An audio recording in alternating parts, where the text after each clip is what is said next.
Welcome to the Off Leash Podcast with Dr. Pete. I am your co-host, Molly Van Vranken, and we are so glad that you joined us for today's show.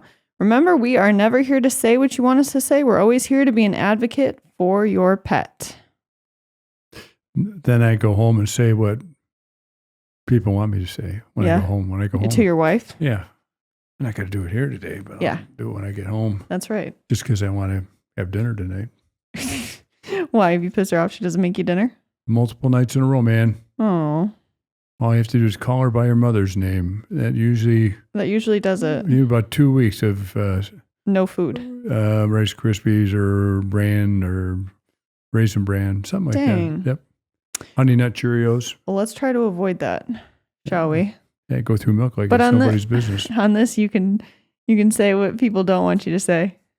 Oh, be an advocate for the pet. That's right. Very good. So this is going to be a quick episode, and it's kind of an answer to a post that we made a couple days ago that kind of blew up on social media. I was asking you, what are the worst types of dogs to own health condition-wise? And you were saying like Dachshund, King Cavalier Spaniel. They have heart problems. Dobermans. I don't know that. Did I You say said Dobermans, and you said something about, I can't remember. Von Willebrand's disease, maybe? Yeah, something. They have bleeding. You were basically. They have bleeding conditions, but other than the bleeding condition, if you had to pick something that had a lot of troubles, I'd Shar-Peis. People used to buy Shar-Pei, and they'd make the comment that, I paid $2,400 for this, and under my breath that I'd say, well, just a down payment. And they have a lot of stuff that goes on. Shar-Peis, I didn't know they that. have a lot of skin conditions. Yeah, they just have a lot of stuff, period. Didn't Paris Hilton have a Shar-Pei? I don't know what she has. Or Chihuahua. Chihuahua, yeah. Yeah. Chihuahua. They don't have many problems unless you drop Chihuahua, one. Yeah. that was the thing that everyone was commenting. They said Chihuahuas live forever. They do, and the mean ones live even longer than forever. Really? Yeah, they never go away. Dang. So Chihuahuas live a long time. The other thing that a lot of people in the comments were saying is that mutts do not have any health conditions. They have few health conditions. Not to say they won't have any, but I would say they have some conditions, but they're very random. Sometimes, so you got to look at the conditions. What we're talking about is what condition is prevalent because of the genetic background, okay? So then you say, okay, cockers have a lot of ear problems. Yeah, they have a lot of ear problems. They're a greasy dog.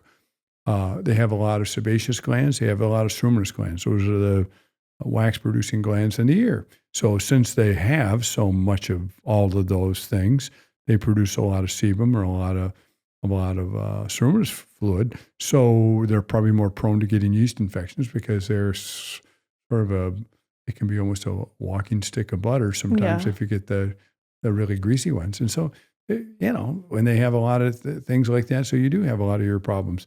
Everybody says it's because of their floppy ears. I don't really believe it's because of their floppy ears. I think they just make a lot of media for stuff to live on. So I think if you have a little yogurt cup with the top of it and you have a big yogurt cup with the top of it, I think there's more stuff growing on the big one than the little one. Just because more surface area? Yeah, well, there's just more stuff there to grow on, and so it's there's much more media to grow on, so you have more stuff going on. That makes sense. Yeah. I guess, I'm not sure how much sense it makes, but I see that. Golly, Arctic circle dogs get this keratitis, or get these ulcerative lesions sometimes on their face and stuff. They're usually zinc responsive. In other words, it's a zinc deficiency. It's a hereditary thing that Arctic circle dogs get. You put them on zinc, goes away. Is it always just Arctic circle dogs, or could they No, it's usually Arctic circle dogs. I don't know if I've ever seen anything I've ever identified. I may have seen it and not recognize it because it wasn't on an Arctic circle dog. But is that just you're qualifying them as a breed, or dogs that actually live in the Arctic Circle? Are dogs that have emanated from there. In other words, huskies, Malamutes, stuff like that. I thought it was dogs that live in that area. No. It has nothing to do with that. They're dogs that live down here that originated there. Did that disease originate there? No, I don't know. I don't know how the disease originated. In school, they teach you this is what these that happens. These zinc responsive dermatoses look like, and then you put them on zinc, and they go away. And then, I don't know, you see, we see we're involved in the copper storage business. So you see that mostly in Dobermans, Labs, Dalmatians, and Westies. Can you see it in other dogs? Hell yes, you can see it in other dogs. That's why we're kind of alarmed, because at one time it used to be just kind of in these few dogs, this few breeds of dogs. Now it's in everything. Now it's in everything. No, it's in everything. Yeah. I was talking to somebody. I was trying to bring somebody up to date on this. They were doing a kind of a profile on our story and everything. And I said, well, it was bad enough they just put copper in dog food, but then everything that the dog was eating copper Treats. also. Yeah. So the native, we refer to them as the native ingredients sometimes. So in other words, the pond-grown fish, lots of copper in them. Pigs, lots of copper in them. Dairy cattle, they're the worst. Of copper. Lots of copper. They get copper for 9 or 10 years till they get culled and go on to someplace in the food chain. But they've got a lot of copper when they show up there. Yeah. Yeah, I don't know. I don't think you can take a dairy cow to the scrapyard and get a lot for them, but there's a lot of copper in them. That's wild. Mostly stored in their organ meat, right? It is. The heart, the kidneys, and the liver, and sometimes the tripe, which would be the intestinal tract. So, yeah, we see a lot of that. I wonder if it transfers to humans. Because tripe is... So if somebody had Wilson's disease, now in humans, Wilson's disease, which is copper storage disease, is strictly genetic. Really? So, yeah. So if you went to, let's say I went to a football game and there were 60,000 people in the stands. If we all had to have a liver biopsy to get in there, it'd take a long time to load the stadium up. But anyway, I doubt that there would be anybody out of the 60,000 that had stainable copper in their liver. Okay? People just don't, if they don't have Wilson's disease, they don't see it. Yeah. There's a little thing they get a little copper circle in the iris in their eye. Yeah. So that, once you've seen that, you'll never forget it and you'll never miss another one in your life. Too bad we don't have that in dogs, because that would be easier to diagnose. Making this diagnosis much easier. So if you were to tell someone that had not necessarily the budget to own a dog with a lot of health problems, would you say adoption is probably the way to go? Yeah, probably I would. Or do you ever just see shelter dogs come out with all these issues? Yeah. You see them come out, but not with very many issues, to be honest with you. I mean, sometimes when you get a shelter dog, sometimes they have a lot of dental disease because they were never well taken care of in their prior establishment. Right. So yeah. But most of the time they're old enough that you see all the health problems already. Because not necessarily. No, if you adopt a dog that's 4 or 5 years old. Yeah, you may not have seen what they're going to have. Really? Oh yeah. Okay. Yeah.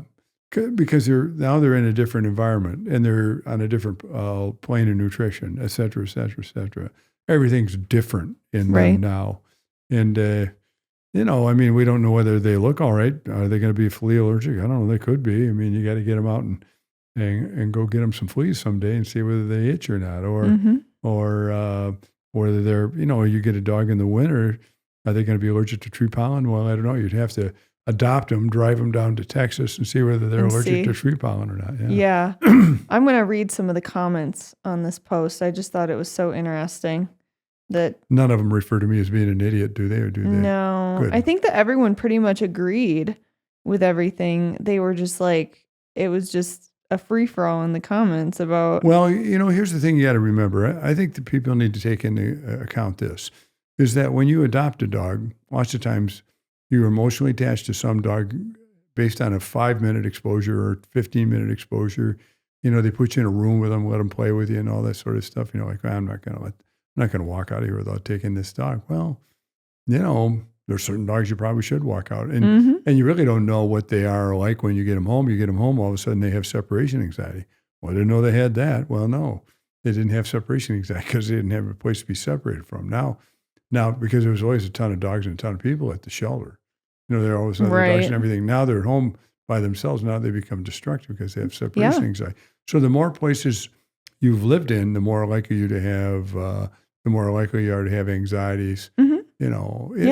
If you were a kid and you got moved So, you know, let's From say place to place to say your place. father or mother were both in the army or something like that, and you move from place to place to place to place to place. They have anxieties about every time you go to another town, sign up to go to school at another school, you know, try to get acquainted with the neighbors. Although you got along with the ones the last time when you were in Houston, Texas, we don't get along with these Right. at all in Waco, or you know, so it's just Yeah. it's just different, and Okay. so we can't.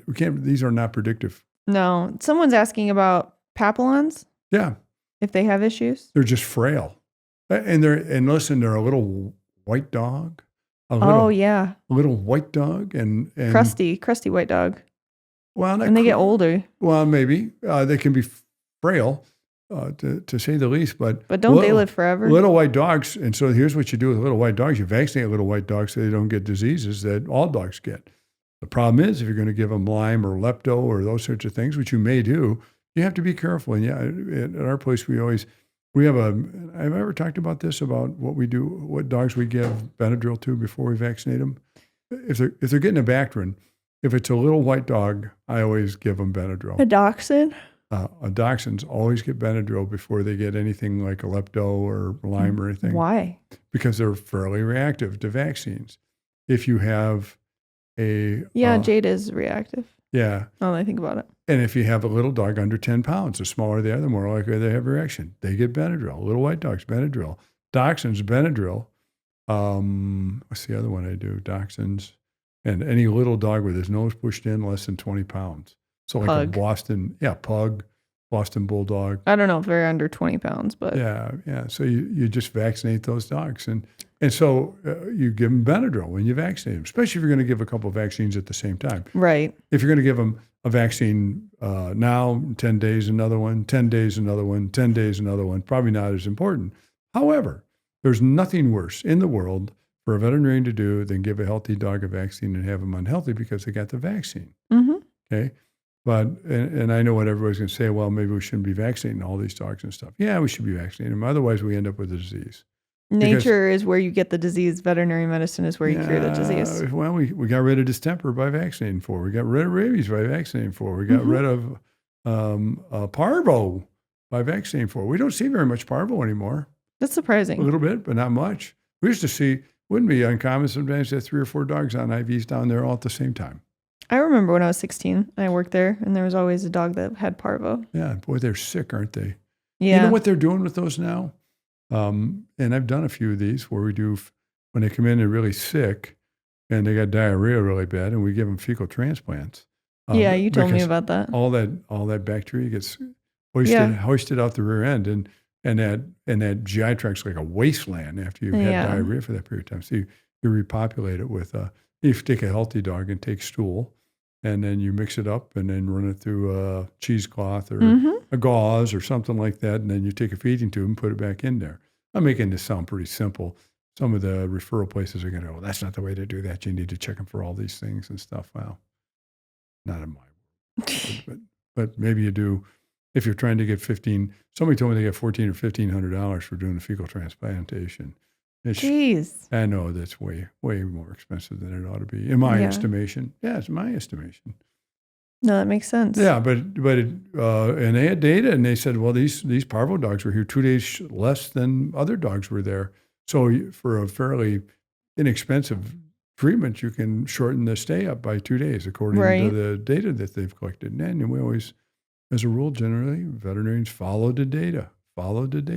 Do you want to answer a few more questions from the comments? Sure. People are asking about beagles and Malinois. So, Malinois, I don't know that they have an awful lot of congenital things. Do you see a lot of Malinois at your clinic? Not a lot, but they're it's like sometimes who the Secret Service people use when they're using dogs and stuff. So they're a little bit, they can be real nice, but they can kind of be explosive too. Beagles, that's why they do all the testing on beagles, because they really don't come with a big subset of problems. And so when you're going to run a study, you want as few side effects as you can possibly have. And so what you're going to do is you're going to find a dog that's about as healthy as you can get and does not really come as advertised with heart murmurs like King Charles Spaniels. They could skew data. Yeah, well, King Charles ones, they get heart disease. A lot of them do. And boxers get cancer. Golden retrievers get cancer. They're very highly susceptible to cancer. Right. So, and it's kind of a downer sometimes when if you're a veterinarian and you walk in and said, oh, that's a nice looking boxer puppy. By the way, they get cancer. You don't do that. But sometimes, when they're further along in life, if they're up around 7, 8, 9 years of age and they've lost a couple pounds, then maybe that comes up in the conversation about, right. And maybe we got to do a little blood work and see what you got there. And maybe look a little more carefully. This is what you do. So you can kind of figure out, there's not a lot of stuff that comes to mind when Dobermans get von Willebrand's, which is a bleeding disorder. Well, the last thing you want to Clotting, do is, yeah. the last thing you want to do is spay a Doberman and find out that they were a von Willebrand's dog. So you pre-med them with desmopressin. That would be kind of scary if you took them on like a hike or something and they pierced themselves with a stick and couldn't stop bleeding. Yep. Sure. Yikes. Yep. Okay, what about this one? It says Rottweilers don't live very long. A lot of tumors and cancer and hip problems. They do get hip problems because they're heavy, and they do get. And I saw one yesterday that I think had a tumor in the humerus on the front leg, and they usually run hard. It's been explained to me before that they get microfractures of the periosteum, the cover of the bone, lots of times when they run and then stop. And then go back and run. You see it a lot when there's a dog on the other side of the fence, back and forth, back and forth, back and forth, screaming at each other. And, like they want to fight each other. They just want to, it's kind of their way to play, I guess. I don't know. But yeah, you see some of those Rottweilers that get osteosarcoma or chondrosarcomas of the bones. Yeah, not good. And it is hereditary? Yeah, it's hereditary. I don't know whether it's hereditary. It has a lot to do with the way they're put together. That's wild. Yeah, just reading some of these, people are definitely commenting about how certain breeds live way longer than others. Like Jack Russells live pretty long. Well, if they don't kill themselves first. So they have a terrible tendency to make mistakes. You know what I mean? They get themselves in precarious situations. And we used to, these people, their dogs would do this or do that. And it's like, wow, he's on suicide watch for all the stuff he's done. Ate this, ate that. Jumped over this, got impaled. Yeah, it's like because they're such high drive dogs. Yeah, Jack Russell terrorist, we used to call them. We do have one comment that says, what about a dog that you suggest that's hypoallergenic and healthy? Hypoallergenic. Poodles probably are kind of hypoallergenic, I would say. If they get scabies or something like that. What about a golden doodle? I know that those are super popular. Well, golden retrievers have some skin conditions. Not a lot, but certainly when you're going to go out and mix everything up, it probably you're less likely to get it, but it's kind of in the cards when you're born as to whether you're going to be allergic or not. This is a controversial topic. I know a lot of people think that golden doodles or labradoodles are a purebred breed. No, they're crossed up with something. Yeah, I know, but there's people that argue it's a breed. Well, I used to talk about Rottweilers. I think the theory was that there was a Mastiff crossed over on a Doberman or something like that at one time or another. So, yeah. I just hear a lot of people say like a purebred golden doodle. Oh, there's no purebred golden doodle. That's why. You're going to make people mad. Italian Americans or Dutch French or whatever. I mean, those are two different things. Yeah. They're just put together. Yeah. Yeah. And, that's the way it was with that. When I was growing up, pre-veterinary school, I worked at Upjohn Farms, which got bought up by Pharmacia, which then became bought up by Pfizer, which then got spun off as Zoetis. And we did a lot of drug trials out there, and we used to try to usually use the healthiest pig we had. So what we do is we cross a Duroc up with a Hamp or a Hamp up with a Yorkshire or a Yorkshire with a Polish, Poland, China. So you'd mix these breeds up, and once the breeds got mixed up, they were out there just because of a more varying degree of, different kind of genes within that breed. And when you see this, like in Michigan, God, I want to be careful what I say here, but this is the truth, that you get a lot of these religious sects would like to live all in the same area. And when it comes to common, one that comes to mind most common would be Mennonites or Amish and people like that. Well, what you have is you have a group of 80 people or 30 people or 20 people, and they all kind of mix within that group of people. And now all of a sudden the gene pool has gotten to be pretty similar. And so I think they force people to move because they of it. do. That's exactly what they do. They'll say, well, you can remain Amish, but you're going to have to be Amish out in Iowa, or you're going to have to be Amish out in Pennsylvania. You're going to have to move someplace where the gene pool is different. That would be interesting to see an Amish person move. Well, people do it all the time because in their carriages. They don't want to have. Well, I don't know how they do that. That's what I'm saying. I don't know how they do it. How do they cross country move like that? They probably just get moved by. I would guess that if they had 5 horses or 10 horses, you get a cattle truck and you put your 2 men in a buggy. And you put your buggies and and your pigs and your cattle and everything in there and separate them all off and drive out there and unload. I don't know. I just want to know. Yeah. Someone answer this for us. I don't need to know, but and sometimes they move quite a ways because they aren't going to move. They aren't going to move 5 miles down the road because got to mix up the gene pool. Yeah, because that family tree can be a little bit narrow too. Sometimes it dwindles after Rumspringer. When they get their chance to go out into the technological world and try not being Amish. Oh no, I don't know much about that. Well, yeah, haven't you ever seen Breaking Amish? No. Where they let the Amish kids when they turn like 17 or 18 or something like that go be free. No. In the English world. No. Let us know if you want to come back. No. It's fun. Don't know anything about it. It's fun. You should watch it. But anything else you want to close up on before we? No, not anything. I think that, I think probably the thing we haven't touched on here today about this topic is really what you really need to think about is, do you need to go ahead and see the parents before you buy this dog? If you have the opportunity to do that, that would be obviously the thing to do, and you can have, litter dogs and they can all be very different, but in some respects they'll have some of the same qualities things go wrong. Traits. Yeah. And that's we got that going on right now. I'm consulting with somebody who's lost a dog and somebody else who's lost a dog out of the same litter to copper storage, and all the dogs have high liver enzymes. So I'm not sure we need to biopsy everybody because they've had a couple. They've had a couple in biopsy, and that's what they got. So yeah, but I guess that stuff happens. Yeah, and you feel bad for people when it does, but you have to ask enough questions. Then the breeders need to be more diligent. They need to be more diligent. You can imagine how this is. It took them 25 years to get this line the way they want it, and now it's got a soft spot in it.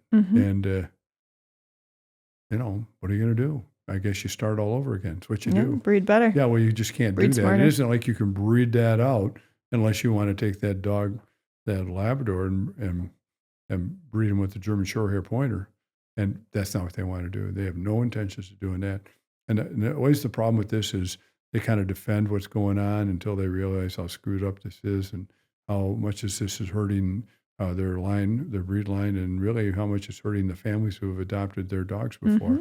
Now they've got this thing going on.